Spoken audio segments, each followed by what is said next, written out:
बातचीत के सिलसिले को शुरू करने के लिए एक बार फिर से मैं आपके बीच में कैनॉट प्लेस में हाजिर हूं भैया जी कहीं के एक शो में। और इस शो के माध्यम से वो तमाम सारे लोग अपनी बात, अपनी जगह को रिप्रेजेंट करते ही हैं, अपनी भाषा को, अपनी संस्कृति को, वो तमाम मुख्तलिफ जो जिनसे ये पूरी देश राष्ट्र की और राष्ट्र की चेतना का निर्माण होता है, वो तमाम सारी चीज़ें जो हैं यहाँ पर प्रतिबिंब के तौर पर देखने को मिलती हैं। बहुत बहुत शुक्रिया, थैंक यू सो मच।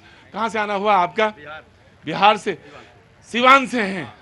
क्या बात है, बहुत अच्छी जगह है सिवान। तो देश के प्रथम राष्ट्रपति राजेंद्र बाबू की धरती है। हमारे दरबार अच्छा नहीं है। प्रणाम भैया।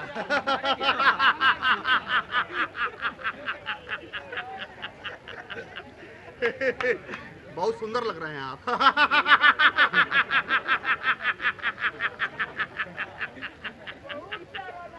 आपके लिए बहुत सुंदर मैं एक तोहफा लेके आया हूँ। ये किताब है। आप ही ने लिखा? आप ही ने लिखा है? जी भैया, हमने लिखा है। अच्छा अच्छा, चल। लाफिंग बुद्धा नागेश्वर दास जी। अरे वो जो आप चुनाव में एक बार मुझे मिल चुके हैं, तो ये वेशभूषा बदल ली आपने? भैया आपने 7 साल पहले मुझे यहीं बुलाया था।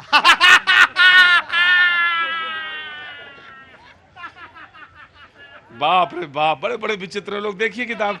बहुत बहुत शुक्रिया, थैंक यू सो मच। मैंने कहा बहुत सारे लोग। बाबूजी कहाँ से आना हुआ आपका? रोहिणी सेक्टर 15 से। रोहिणी सेक्टर 15 से, बहुत बहुत शुक्रिया, थैंक यू सो मच। कहाँ से आए आप? मैंगलोर से, कर्नाटक। ओए आइए, कम क्लोजर, यहाँ आइए मेरे पास। मैंगलोर से हैं जी। ये बैंगलोर नहीं मैं कह रहा हूँ, मैंगलोर केरल का बॉर्डर है। और मुझे सौभाग्य मिला 2 बार मैंगलोर में शो करने का भी। मैं वहाँ पे रहा हूँ, गया शो करने के लिए। चुनाव, कर्नाटक का चुनाव कर रहा था, तो वहाँ जाना हुआ मेरा। बहुत बहुत शुक्रिया, thank you so much for coming here. Thank you. कुछ कहना चाहते हो? Want to say something? You just enjoy yourself. आप सोचेंगे कि आप, मुझे नहीं मालूम, आपने इसमें बहुत सारे लोगों ने नुमाइश नहीं देखी होगी, लेकिन मेरे बचपन में मैंने नुमाइश देखी है और मुझे सौभाग्य प्राप्त है। उसमें एक प्रोग्राम होता था वाटर ऑफ इंडिया का। उसमें यह था कि वो जो जग था उसमें पानी कभी खाली नहीं होता था। पानी में 2 तल्ले होते थे उसमें, एक्चुअली में तो जग में वो एक पानी भर जाता था, फिर वो निकाल देता था। वैसे ही हमारे पास भी वाटर ऑफ इंडिया है, जग में पानी हमेशा। कोई बात नहीं, ये शो ही ऐसा है, इसमें आपको कुछ कहने की जरूरत नहीं, समझने की जरूरत। मुझे मालूम है कितने डिग्री कहां तक घुमाना है, उसके बाद कहां चुप हो जाता है आदमी। बहुत बहुत शुक्रिया, थैंक यू सो मच। बातचीत के सिलसिले को शुरू करेंगे। और सिवान से जो आए हैं, और आप भी बिहार से ही हैं, वो सिवान से ही हैं, बहुत बहुत शुक्रिया। और आज का शो जो मुद्दा है वो भी बिहार से ही है। कल प्रधानमंत्री बिहार में होंगे, सिवान, हाँ मुझे मालूम है सिवान में ही होंगे, और वो कल वहां पे भाषण होगा। लेकिन उससे पहले वहां पे आरजेडी ने कुछ आक्रमण किए हैं और उन्होंने कहा कि प्रधानमंत्री ने लगभग 200 भाषण दिए, लेकिन वो खुद नहीं समझ पाएंगे कि वो क्या बोले, क्या वादे करें, क्योंकि उनका कहना है कि उन्होंने वायदे किए हैं और कोई ठोस धरातल पे कोई काम नहीं हुआ है। उसके बाद उन्होंने कहा कि वो परिवारवाद को गाली देते हैं, एनडीए परिवारवाद को गाली देता है, आरजेडी अपोजिशन है वहां पे, तो वो कहते हैं लेकिन उनके गठबंधन में सब परिवारवादी हैं। एनडीए की तरफ वो इशारा कर रहे हैं कि उनके एनडीए में सब परिवारवादी हैं। तेजस्वी ने एनडीए को नेशनल दामाद आयोग, एनडीए है ना, तो उन्होंने उसको नेशनल दामाद आयोग करार दिया है। कारण यह है कि 3 लोग के दामाद जो हैं मौजूदा समय में बिहार में एनडीए की सरकार में, जी बिल्कुल, एक, हाँ जी, मृणाल पासवान, देवेंद्र माझी और सायन कुणाल, इन तीनों लोगों के पास आयोग की जिम्मेदारियां हैं। लेकिन एनडीए का कहना है ये अपनी योग्यता के अनुसार वहां पहुंचे हैं। लेकिन परिवारवाद का आरोप कौन लगा रहा है? आरजेडी। तो आज एक तरफ हिस्सा ये रहेगा और दूसरी तरफ उन्होंने कहा कि 200 भाषण दिए प्रधानमंत्री ने, लेकिन खुद नहीं याद होगा उनको कि वो क्या कहेंगे।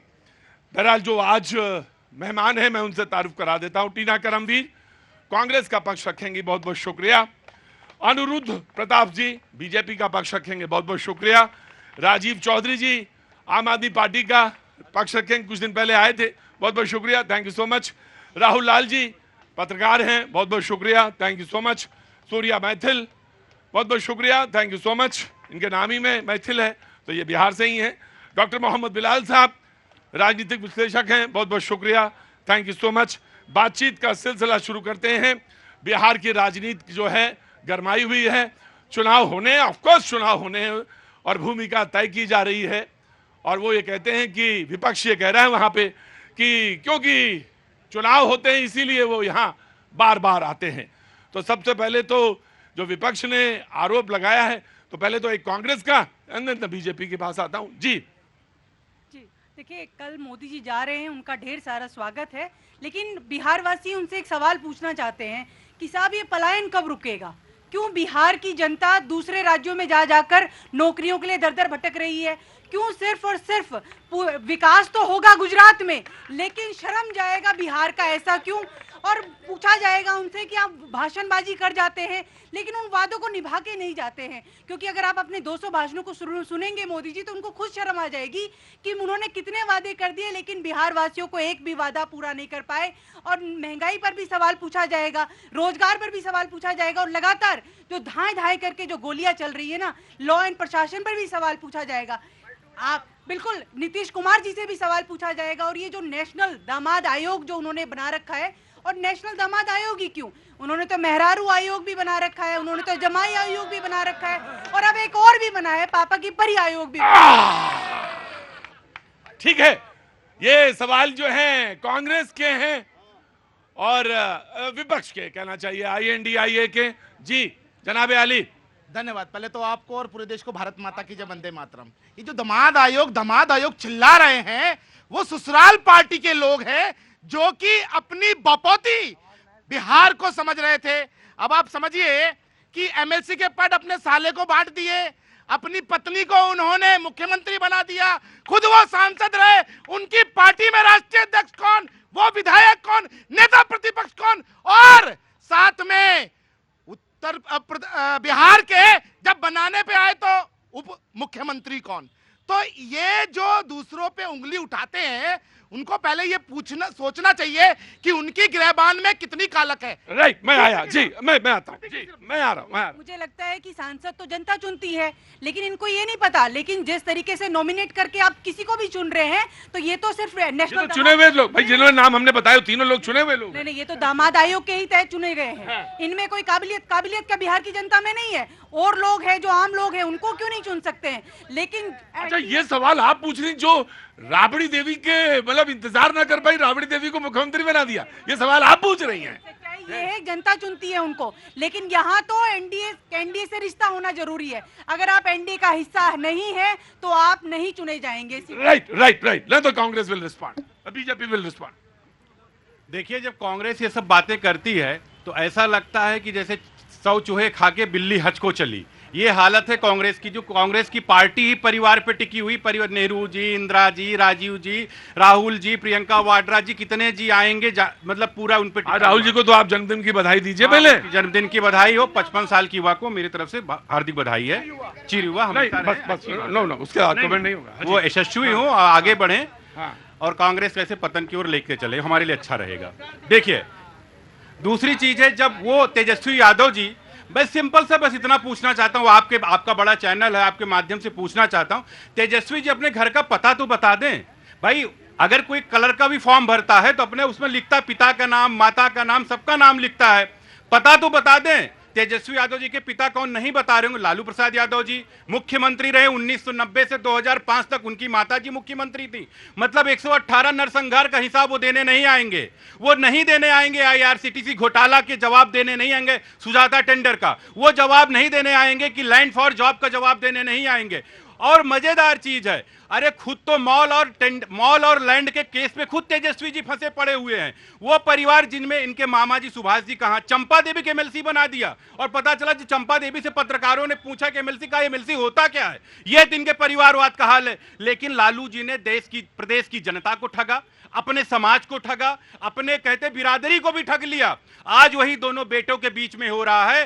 तेजस्वी जी ने तेज प्रताप यादव जी की राजनीतिक हत्या कर दी, उनको पार्टी से निकलवा दिया। तो जो आपने किया था, पार्टी के देश के प्रदेश की जनता के साथ, वो आपके परिवार के अंदर हो रहा है। लेकिन प्रदेश की जनता, बिहार की जनता आपसे मांगेगी हिसाब, उस जंगल राज का हिसाब मांगेगी। Right right right. तो वो कहते हैं कि आप मुझसे जंगल राज के बारे में कहते हैं और मेरे घर के बाहर गोलियां चली, तो ये कौन सा राज है? क्योंकि आज उन्होंने इस बात के लिए ट्वीट किया, जो ऑफ कोर्स मैंने कांग्रेस को दूंगा। ये राक्षस राज है कि किस तरीके ये कौन सा राज है? राक्षस राज है, जंगल राज नहीं है, ये राक्षस राज है। क्योंकि आप देखिए कि एक पूर्व मुख्यमंत्री, उप मुख्यमंत्री के घर के बाहर गोलियां चलती है और इससे पहले भी उनके काफिले पर ट्रक से हमला हुआ। उनको क्यों सुरक्षा नहीं मिलनी चाहिए? उनको मिलनी चाहिए, क्योंकि जब सवाल पूछा जाएगा, जब आरएसएस के चीफ को, जो किसी संवैधानिक पद पर नहीं है, आप उनको सुरक्षा देते हैं, तो आपको एक पूर्व मुख्यमंत्री को सुरक्षा देनी चाहिए। ये सवाल बिहार वासी लगातार पूछेंगे और चुनाव में वोट की चोट से इनको जवाब देंगे। देखिए, जितने बमबाज थे, अभी भाई ने सिवान का नाम लिया ना, शहाबुद्दीन के साथ मोबाइल फोन में कैसे लालू जी बात किया करते थे, तो जितने बमबाज हैं वो तो तेजस्वी यादव जी के साथ जुड़े हुए हैं। अब उन्होंने क्या किया, कैसे, तो पुलिस इन्वेस्टिगेट करेगी। ये बिहार की पुलिस है, एनडीए सरकार की पुलिस है, डबल इंजन सरकार की पुलिस है कि बमबाज कहां थे, कैसे बम फटा, क्या हुआ, कैसे हुआ। सारे बमबाज तो उन्हीं के साथ थे, ये तो सब विदित है भाई। सिवान का सबको पता, शहाबुद्दीन का किससे किससे बात हुआ करती थी। 118 नरसंहार को अजीत सरकार एमएलए थे, मतलब सोचिए, एक एमएलए की क्रूर हत्या होती है, एक आईएएस की पत्नी का रेप होता है, उसकी नौकरानी का रेप होता है, और लालू जी की पुलिस कभी भी एफआईआर नहीं लिखती थी। एक कलेक्टर को मार दिया जाता था, एफआईआर नहीं लिखा जाता था। लालू जी का जंगल राज, जब वहां के लोग सोचते हैं ना, डर के मारे कांपते हैं, ये जंगल राज उनका था। और ये दलितों को उत्थान के, अभी फोटो आई है कुछ दिन पहले, लालू जी ऐसे बैठे हो अम्बेडकर जी के अपने चरणों में रखे हुए, शर्म नहीं है? मुझे बहस हटाना पड़ेगा, मुझे मालूम है। डिबेट अपने बिल्कुल एकदम क्लाइमेक्स की तरफ जी बढ़ रही। जी ऑफ कोर्स, आम आदमी पार्टी जनाब। देखिए प्रतीक भाई, कितनी बड़ी विडंबना है कि भाजपा के प्रवक्ता ने इतने सालों के जो है लालू राज के बारे में तो बताया, लेकिन 20 साल से जिस गठबंधन में नीतीश सरकार के साथ वो लोग सरकार चला रहे हैं, उस सरकार की एक उपलब्धि नहीं बता पाए अभी तक। और जवाब क्यों नहीं देना पड़ेगा, जब रैलियों में जाकर भारत के प्रधानमंत्री ये कहते हैं कि बिहार की जनता को कितने लाख करोड़ का पैकेज दूं, 1 लाख करोड़ का दूं, 2 लाख करोड़ का दूं। इस बात को 10 साल हो गए हैं और एक फूटी कौड़ी अगर आज बिहार की जनता के लिए दी गई हो तो बताइएगा। जनता की, जो बिहार की जनता है, वो ये मांग कर कर थक गई कि बिहार को विशेष राज्य का दर्जा मिलना चाहिए। अनेकों स्तर पर इस बात को उठाया गया, बार बार हर स्तर पर मोदी सरकार द्वारा यह कहा गया कि जल्दी बिहार को विशेष राज्य का दर्जा मिलेगा। लेकिन आज 11 साल राज्य केंद्र में सरकार होने के बावजूद, राज्य में गठबंधन की सरकार होने के बावजूद दिया क्या? ठेंगा। आज आपको जवाब, जब चुनाव का समय आ रहा है तो जवाब देने पड़ेंगे। इन चुनाव में जवाब देने से आप नहीं बच पाएंगे। बिल्कुल बिल्कुल बिल्कुल, वेरी गुड। इधर आइए, इधर आइए। हाँ जी, हाँ जी। देखिए, अभी इन्होंने कहा कि 20 साल के अंदर बिहार को डबल इंजन की सरकार ने क्या दिया, तो मैं इनको याद दिला दूं, 2005 में जब बिहार के अंदर अंतिम साल था लालू प्रसाद यादव जी का, तो बिहार की जो जीडीपी थी, जो उसकी ग्रोथ रेट थी, 0.6% थी। मैं आपके चैनल के माध्यम से बताना चाहता हूं देश को। उसके बाद 5.5% की अगले ही साल नीतीश सरकार बनने के बाद बिहार ने ग्रोथ रेट पाई, और आज कितनी है? 14% से ऊपर है। बिहार जिस समय 2005 के अंदर बिहार की प्रति व्यक्ति आय कितनी थी जरा पूछ लेंगे, 8,000 रुपए थी। आज कितनी है? 68,000 रुपए से ऊपर है। और एक और बात, ये बात कर रहे हैं कि क्या दिया? अरे बिहार के अंदर अपहरण उद्योग था, जिसको भी चाहेंगे कब्जा कर लेंगे, जहां भी चाहेंगे प्रॉपर्टी कब्जा लेंगे, जिसको भी फिरौती ले लेंगे। एक और बात, आज बिहार में इन्हीं के कांग्रेस के नेता है ना, कन्हैया कुमार, आप सबको याद होगा क्या कहा उन्होंने? अरे ये भैया, जो एक्सप्रेस वे बन रहा है वो इसलिए बन रहे हैं क्योंकि पानी कब्जाना चाहते हैं बिहार का। कैसे ये बात कर रहे हैं? 38 स्टेट हाईवेज को नेशनल हाईवेज का दर्जा आज बिहार में दिया गया है। और मैं बता दूं, सुनिए, 10 एक्सप्रेस वे इस समय बिहार की धरती पे बन गए हैं और उस पे बिहार भाग रहा है। प्रतीक भाई, जो इन्होंने दावे किए, जो इन्होंने यहाँ आंकड़े दिए, उसके लिए भारत सरकार के अगर खुद के ही आंकड़े देख लेंगे तो भारत सरकार के आंकड़े बता रहे हैं कि भारत की जो अर्थव्यवस्था है उसको पीछे ले जाने में जिन दो राज्यों का आज की तारीख में जिन राज्य सरकारें नाकाम रही हैं, उनमें सबसे बड़ा हाथ उत्तर प्रदेश की सरकार और बिहार की सरकार का है। बंगाल जी वो जो आप सोच बताइए, मैं बता रहा हूँ आपको याद होगा, आप देखिए आपको याद होगा परसों की बहस में भी इन्होंने कहा था, जब मैंने हाईवे को मापने का पैमाना बताया था कि बदल दिया गया, इन्होंने सोर्स पूछा था। मैं आपको बता रहा हूं 9 नवंबर 2018 की हिंदुस्तान टाइम्स की रिपोर्ट पढ़ लीजिएगा, और अगर उस रिपोर्ट में दावा ना हो तो मैं राजनीति छोड़ दूंगा। और अब जहां तक यह बात आई है बिहार में, आज बिहार में सबसे ज्यादा जंगल राज है, आज बिहार में अपहरण की संख्या सबसे ज्यादा है, आज बलात्कारों के केस की संख्या सबसे ज्यादा बिहार में है, दलितों पर अत्याचार के केस की संख्या सबसे ज्यादा जो है वो बिहार में है। आप अगर इतने सालों तक केंद्र और राज्य दोनों सरकारों में शामिल थे तो आप इस जिम्मेदारी से कैसे बच पाएंगे? जवाब तो देना पड़ेगा। देखिए, भाई ने आंकड़ा कोट करते करते किसी पेपर का नाम ले लिया और कोट किया। अरे बहुत से ऐसे यूट्यूबर्स भी बने हुए हैं, छोटा सा गड्ढा देखें टाइम्स को, किसी पेपर का मैं नाम नहीं, छोटा सा गड्ढा बना, इसको मोबाइल पे जूम करके बड़ा बड़ा दिखाते हैं।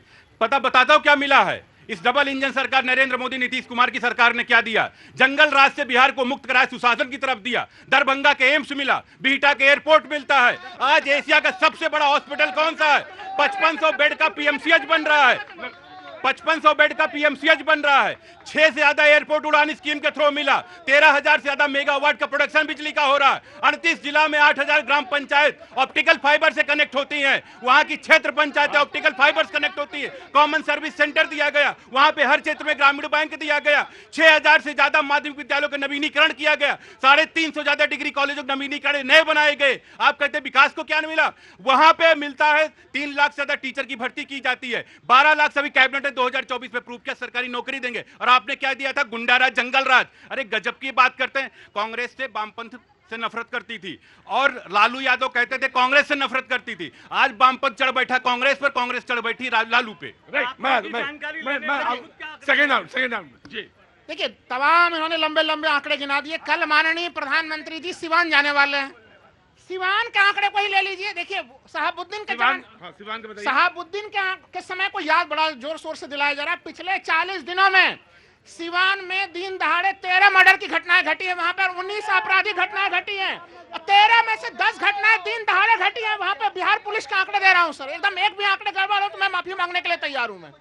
दूसरी चीज, अगर ये तो सिवान की स्थिति है, लॉ एंड ऑर्डर को लेकर अभी, और उसमें भी कुछ हत्याएं जो हुई हैं वो डकैती के संदर्भ में, अपहरण करने के संदर्भ में। तभी मैं मैथिली जी को कह रहा था कि भाई अब तो अपहरण उद्योग का भी जो है कि उसका आधुनिकीकरण हो गया है उसका बिहार में। अब आप सोच के देखिए कि बिहार का जो सेंट्रल पॉइंट है जहाँ पे, मैं आपसे एक सवाल पूछता हूँ, वो आपको बताना पड़ेगा कि वो बेहतर समय था या ये बेहतर समय, क्योंकि लोग जानना चाहते हैं। देखिए, बिहार का जो सबसे बेहतर समय रहा है वो उस समय रहा है जिस समय की मुख्यमंत्री नीतीश कुमार रहा और उप मुख्यमंत्री तेजस्वी यादव। 17 महीने का जो ये समय रहा वो बिहार का गोल्डन पीरियड रहा। बिहार में रोजगार की बहार थी स्वर्णिम ढंग से। देखिए, बिहार के लोगों को रोजगार चाहिए, बिहार के लोगों को पलायन से मुक्ति चाहिए, ये नहीं। राइट। मुझे जानना था कि आखिर कौन सा टाइम आपको लगता है। जी बिलाल जी, आप ही बचे हैं, उसके बाद डिबेट ओपन है। जी आइए।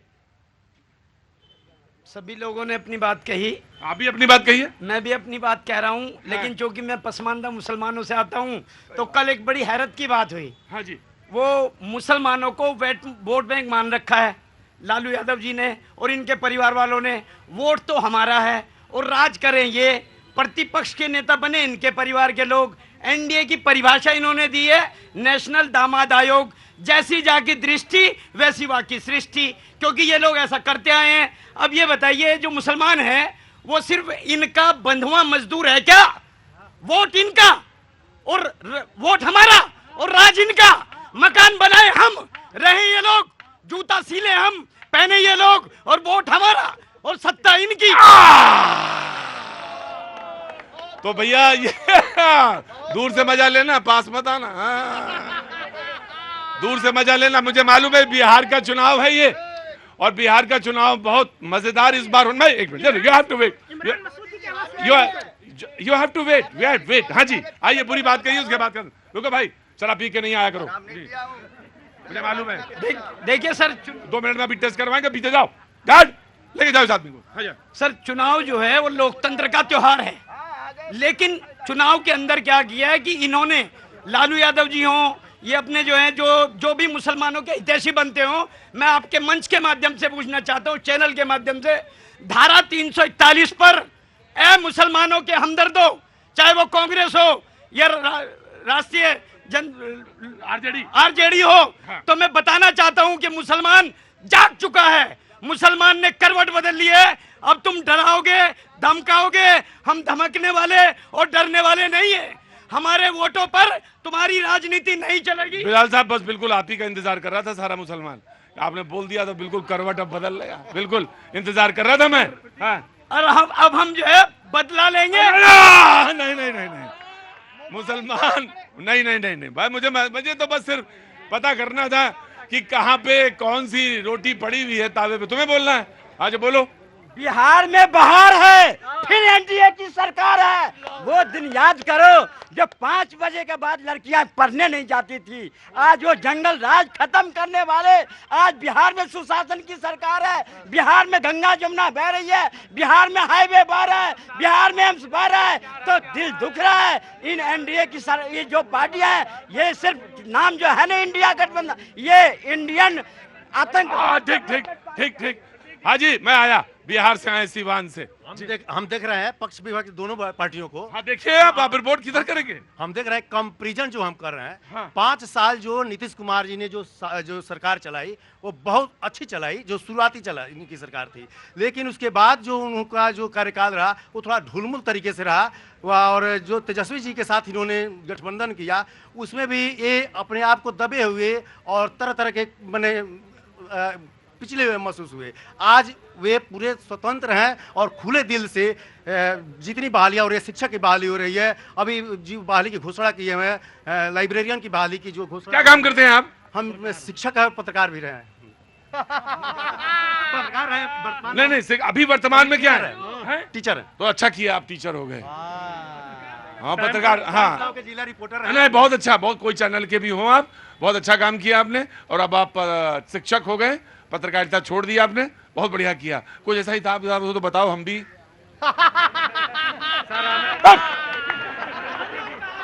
भाई देखिए, इस बार का बिहार का जो चुनाव है वो जनता बड़ी बेसब्री से इंतजार कर रही है। जनता को इस बात का इंतजार है कि जो लोग बिहार के लोगों के डीएनए को खराब बताते थे, अब वो किस मुंह से जाकर बिहार की जनता से वोट मांगेंगे।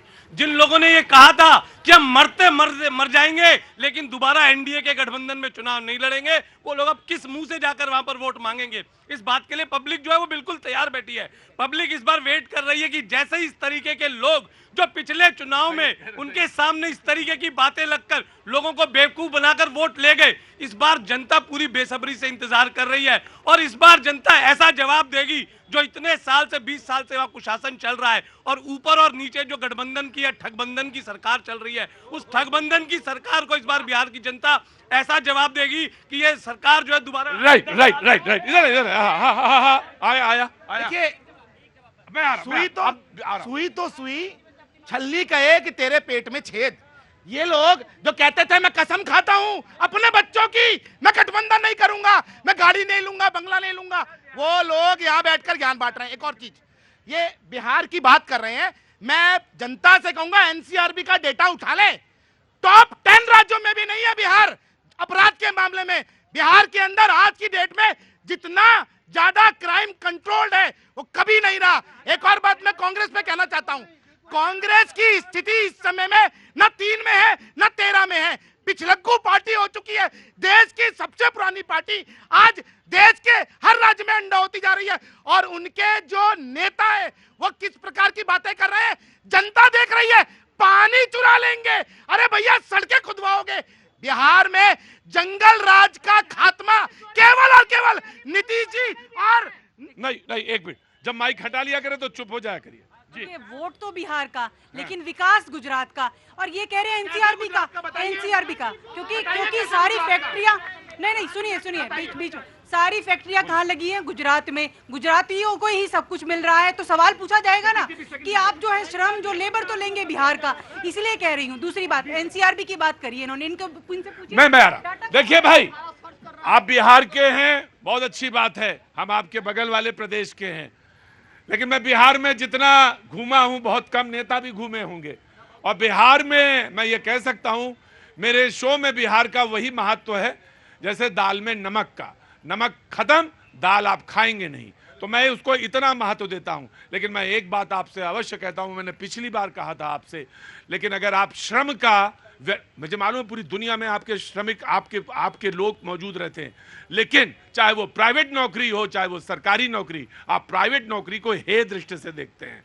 बहुत सारे कारण हो सकते हैं, कहते हैं कि वहां पे गारंटी नहीं है, लेकिन वो तमाम सारी चीजें जब ये कहती हैं कि वहां फैक्ट्रीज नहीं है, वहां पे ये नहीं है, वो गुजरात से आप पैरामीटर करते हैं, तो बहुत सारी चीजें आपको भी सोचनी पड़ेंगी। प्लीज कंप्लीट, क्योंकि कांग्रेस अभी पूरा नहीं कर पाई है, उसको करने दीजिए। देखिए, इन्होंने एनसीआरबी का नाम लिया, एनसीआरबी का डाटा कहाँ है बताइए ना। 2022 के बाद सरकार को देना चाहिए था, क्यों नहीं दे पाए? क्यों इसकी रिपोर्ट नेट पे है, आप अवेलेबल है, आप जाइए और सर्च कीजिए, आपको पता चल जाएगा किस प्रकार से बिहार में जंगल राज का खात्मा हुआ। एक और बात, ये एक होती है कूटनीति और एक होती है झूठ नीति। ये लगातार झूठ का कूटनीति और झूठी नीति। कहां से आई आप? नागपुर से आई। एक मिनट भाई, बाबूजी आप बहुत जाना है, मेरा शो छोटा सा है, चल जाने दीजिए, छोटा चल जाने दो, मेरा शो चल जाने दो, हम कहां के लिए? जी मुझे ये बताइए कहां से आई? नागपुर से। क्या नाम है आपका? ज्योत्सना जी। कैसे आना हुआ इधर? देखो बेटे की पढ़ाई के लिए आए थे। बेटे की पढ़ाई के लिए आए थे, एडमिशन हो गया? जी वेरी गुड। जी सर, मैं दोनों जनों का एक बार जवाब दे देता हूं, कांग्रेस का भी और आम आदमी पार्टी का भी। पहली बात तो कांग्रेसियों की इमारतें ढह गई, नींव खतरे में है, और जब कोई मुद्दा मिलता नहीं तो संविधान खतरे में है। एक बात आप जो कह रहे हैं ना कि बीजेपी, और जब नीतीश कुमार एनडीए की अलायंस हुई फर्स्ट टाइम 2005 में, नीतीश कुमार सीएम बने, फर्स्ट टाइम में जो मास्टर साहब ने बोला बिल्कुल सही बोला, बिल्कुल तूफान रफ्तार में काम हुआ। उसके बाद नीतीश कुमार के राज में थोड़ा सा काम स्लो हुआ, और जो पत्रकार साहब बोले हैं कि 17 महीने का कार्यकाल है, साहब आप लालू यादव का नाम लो, आपके चरण पढ़ता हूं मैं, और मैं ये नहीं चाहता हूं कि जिसका बाप प्रधानमंत्री उसी का बेटा प्रधानमंत्री बने। मैं तेजस्वी यादव के सपोर्ट में बिल्कुल भी नहीं हूं, जो काम करेगा वो जीतेगा, चाहे वो कोई भी दल, किसी भी जाति धर्म का बच्चा हो सकता है। तीसरी चीज, जो आम आदमी के पार्टी के प्रवक्ता है, वो आम आदमी नहीं, बदनाम आदमियों की पार्टी है। आई वोंट टेक इट, नहीं लूंगा, मैं नहीं लूंगा। एक बात ध्यान में रखिए, आप कुछ भी हो, बहुत बड़े विश्लेषक हो सकते हैं, लेकिन किसी भी राष्ट्रीय पार्टी के खराब करना या गलत करना नाम बिल्कुल गलत है, बिल्कुल गलत है। आप बिल्कुल संयम हो गए, संयम, आप जनता हो चाहे नेता हो, संयमित होकर बोलेंगे तो मैं लूंगा, अन्यथा जोर से बोलिए माफी। अगर मेरे शब्द से किसी को ठेस, अगर नहीं माफी, तो मैं माफी मांगता हूं। दूसरी चीज कि जब जंगल राज था तो सरकार थी यूपीए की, जिसमें यूपीए को बेवकूफ, उस टाइम पे कांग्रेस और आरजेडी की अलायंस चलती थी। वहां पे उन्होंने सही बोला कि 5 बजे के टाइम में कोई घर से बाहर नहीं निकल सकता था। जो सड़क का तो ये बताओ, जो वो कह रहे हैं कि मेरे घर के बाहर जब गोली चल रही है तो एक सेकंड, अगर 1% ऐसा हुआ तो मैं उसका समर्थन नहीं करता हूं, मैं इसका पूरा विरोधी हूं कि किसी के घर के बाहर गोलियां नहीं चलनी चाहिए। और अगर इसमें विफलता है तो नीतीश कुमार को इसकी जिम्मेदारी लेनी चाहिए कि आपकी ढिलाई है। मैं किसी का समर्थन नहीं कर सकता, जो गलत है उसका विरोध करता हूं, लेकिन आपके यहां पे जंगल राज नहीं था, आपने राक्षस बोला था, आप तो अपने आप में भस्मासुर थे।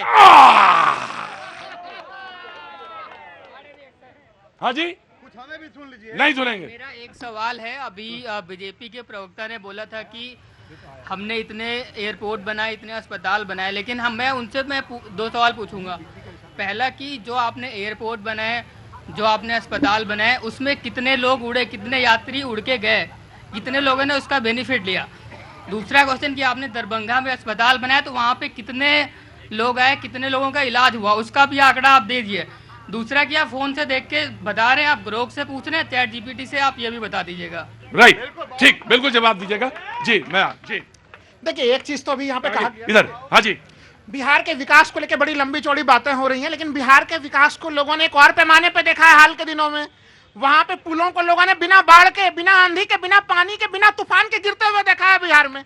और कोई भी केंद्रीय agency, CBI, ED, income tax उन भ्रष्टाचारियों को खोजने के लिए नहीं गई।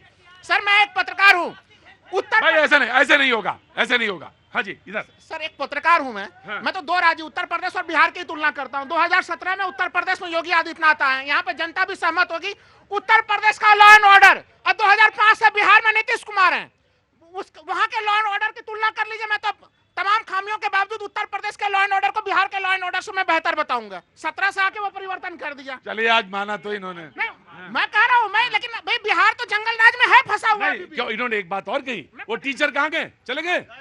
देखो इन्होंने कहा कि मैं पत्रकार हूं, तो पत्रकार को तो ऐसे ही बोलना ही चाहिए, ऐसे ही बोलना चाहिए। आओ इधर, तुम क्या हो ऑटो वाले? मुझे अच्छा लगा ये कि आज विपक्ष भी बाबा की तारीफ कर रहा है। इसका मतलब उत्तर प्रदेश का जो सीएम है वो मजबूत है, बहुत मजबूती से उत्तर प्रदेश को चला रहे हैं। एक बार बाबा जी के लिए तालियां हो जानी चाहिए। और एक बात मैं और कहना चाहता हूं, अभी आम आदमी पार्टी के नेता ने कहा कि क्या मुंह लेकर के तुम एक काम करो, और बहुत अच्छा सुझाव मेरे दिमाग में तुरंत आ गया। तुम्हारे लिए तो मैंने कई सुझाव दिए हैं, कोई घबराओ नहीं, ऐसा टेंशन वाली बात नहीं है। एक मिनट, जिसको कोई भी जरा सी भी दिक्कत हो सोच से छोड़ के जा सकता है, लेकिन जरा सा भी अगर किसी ने बदतमीजी की तो मैं चुपचाप। मैंने लिए तुम्हारे लिए मेरा एक सुझाव है कि देखो चुनाव तो इस देश में 2 या 3 होते ही रहते हैं साल में। अपने ऑटो पे पीछे लिखवा लो कि मैं अच्छा भाषण देता हूं अब मैं भाषण देने किसी भी पार्टी की तरफ से चल सकते, किसी भी तरफ से जाओगे या बीजेपी के लिए बोलोगे? नहीं सर, जो देश के लिए, जो राष्ट्र के लिए करेगा हम उसके साथ हो। अगर कांग्रेस राष्ट्र के हित के लिए आ जाएगी तो हम कांग्रेस के साथ खड़े हो जाएंगे। क्या बात है? अगर राष्ट्र, मेरे लिए राष्ट्र सर्वोपरि है, देश सर्वोपरि। चलो बात कहो। और एक बात कहना चाहता, आम आदमी पार्टी ने जो कहा मैं उसका जवाब देना चाहता हूं। आप क्या मुंह लेकर के दिल्ली में आओगे 2030 में? बताइए, जो शीला दीक्षित की फाइल दिखाते थे, जो गठबंधन करने के लिए बच्चे की कसम खाए थे, आज गठबंधन किससे करके जो है चुनाव भी लड़ चुके हैं। और बिहार की जनता को मैं कहना चाहता हूं, चाहे बीजेपी हो, चाहे कांग्रेस हो, चाहे आम आदमी पार्टी हो, चाहे आरजेडी हो, हमको जो रोजगार देगा, जो सुरक्षा देगा, हम उसी के साथ चलेंगे। क्योंकि बिहार में हमने देखा है, यूपी और बिहार, पूर्वांचल और बिहार के लोग बीबी बच्चों को लेकर के जनरल बोगी में गुजरात और मुंबई का जब सफर करते हैं तो आत्मा को दुख होता है कि सबसे ज्यादा टैक्स हम देते हैं इस देश में, और हमको जो है इतना मजबूर कर दिया जाता है कि जनरल बोगी बैठ करके हम गुजरात और मुंबई की खाक छानते हैं, मजदूरी करते हैं। आज ऑटो वाले की आत्मा में थोड़ा समाजवाद अब आ रहा है, धीरे धीरे समाजवाद की तरफ आ रहा। जी of course BJP will, of course आप देखिए, बार बार हमारी बहन और क्या कहते हैं ये आम आदमी पार्टी वाले दोनों प्रवक्ता जो है जंगल राज की बात विवेचना करते हैं। मैं कह रहा हूं कुछ मत करिए। आप ये गिनिए कि 1990 के पहले इनकी सरकार थी, 1950 से लेके 1990 तक इनकी ही सरकारें थी, कांग्रेस की सरकार थी। इन्होंने कौन सा डेवलपमेंट किया? इन्हीं के लोग थे। अरे कुछ नहीं कर पाए। कर्पूरी ठाकुर जी को तो भारत रत्न नहीं दे पाए ये लोग, अपने तो जिंदा रहते हुए सब उठा भारत रत्न दिया है, लेकिन कर्पूरी ठाकुर जी को भारत रत्न नहीं दे पाए। और लालू जी समर्थन देते रहे उसी यूपीए 1 यूपीए 2 में, जिस यूपीए 1 ने इनके ऊपर केस डाल दिया, उन्होंने भी कर्पूरी ठाकुर जी के भारत रत्न नहीं मांगा था। दूसरी चीज, अगर आप ये सोचिए, एक आईएएस ऑफिसर की पत्नी का कॉन्टिन्यूअस रेप किया जाता है राष्ट्रीय जनता दल के विधायक के बेटे द्वारा, और एफआईआर नहीं दर्ज होती है। आप मजाक बना के बैठे हुए थे। एक डिस्ट्रिक्ट कलेक्टर को भीड़ उठा के मार डालती है, आप एफआईआर नहीं दर्ज करते हैं। उसके भाई आराम से वो बोलेंगे। आप एफआईआर नहीं दर्ज करा पाते हैं, कुछ नहीं कर पाते हैं, तो जाहिर सी बात वहां के लोग जंगल राज से डरते हैं। और जाहिर सी बात, एक बात ये भी मैं कहूंगा, कम से कम योगी जी की तारीफ तो निकली, धीरे धीरे तारीफ निकलेगी आपको, क्योंकि जो विकास की बात होती है वो यहीं भी उत्तर प्रदेश में गाजियाबाद से लेके गाजीपुर बात करते हैं। डेवलपमेंट कैसे होता, मैं कहता हूं इनके इंडिया अलायंस के पार्टनर उमर अब्दुल्ला जी हैं ना, उन्होंने कहा था कि चुनाव का जब पुल बना कि 150 साल से अंग्रेज नहीं बना पाए, कांग्रेस नहीं बना पाए, वो मोदी जी ने बना। राइट। मैं सिलसिलेवार इनकी बातों का जवाब बिल्कुल, वेरी क्विक। आप इस बात को समझिए, जो इन्होंने कहा कि जिस भारत रत्न की ये बात कर रहे थे, भारत के लौह पुरुष सरदार वल्लभ भाई पटेल के नाम पे स्टेडियम को अपने नाम पर करवाने वाले अब भारत रत्न की दुआई दे रहे हैं। ये आपको समझना पड़ेगा। इन लोगों की जो नीति है, फैक्ट बताइएगा। वो वही है अभी भी, वो वही है अभी भी वही है। आप उसमें जो स्टेडियम का जो नाम था, क्रिकेट स्टेडियम का है। दूसरी चीज जो इन्होंने कहा आपको समझना पड़ेगा कि जो लोग आज दिल्ली में बिहार के लोग। अच्छा चलिए, आप तो बड़े ईमानदार भाई। मैं आपको दे दूं, आपने वहीं से बात कर दी ना, तो मुझे ब्रेक में लेना था। आप तो बड़े कट्टर सच बोलने वाले हैं ना। तो ये तो फैक्ट है ना कि अंबेडकर जी को भारत रत्न नहीं दे पाए, कर्पूरी ठाकुर को नहीं दे पाए, तो इसमें मानने में, इसमें कहने में कोई हर्ज नहीं होना चाहिए। बहुत बहुत शुक्रिया, थैंक यू सो मच। बातचीत के सिलसिले को एक बार फिर से शुरू करने के लिए मैं आपके बीच में हाजिर हूँ। वो तमाम सारे लोग जो शो में शरीक होते हैं अपनी बात कहने के लिए, बिहार से और तमाम उत्तर प्रदेश से, वो तमाम सारे लोग इकट्ठा हैं आज। हालांकि पूरे देश से बड़ी अभी कोई मुझे मैंगलोर से मिला था, तो बहुत सारे लोग आते हैं बातचीत कहने के लिए, अपनी बात रखने के लिए। लेकिन मैं एक बात बहुत साफ तौर से कहूँगा, गुजारिश है आपसे कि कुछ एक चीज़ें होती हैं जो बिल्कुल किसी शो को बिगाड़ने के लिए बहुत काफ़ी होती है, और एक होती है उसमें सबसे बड़ी चीज़, उसे कहते हैं इनडिसिप्लिन, यानी गैर जिम्मेदाराना आपका रुख होता है। जब मैं इतनी देर से कह रहा हूँ आपसे बातचीत के लिए कि मैं चाहता हूँ आपसे बात करूँ, लेकिन अगर आप समझने की कोशिश नहीं करेंगे तो फिर बहुत दिक्कत होती है।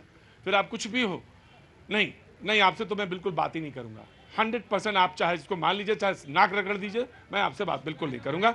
जी, आपके छोटे भाई को शतायु हूँ, आप छोटा भाई शतायु हो, आप आगे बढ़ें, बहुत तरक्की करें।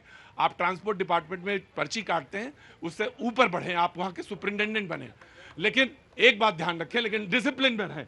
जनाब, आम आदमी पार्टी, आज बिहार का मुद्दा।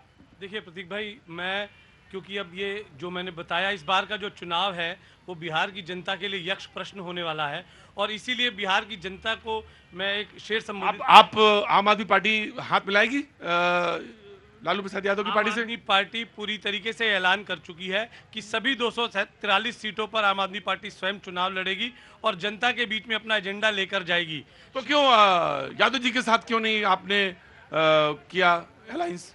देखिए, जो इंडिया गठबंधन जो था वो राष्ट्रीय स्तर का एक गठबंधन था।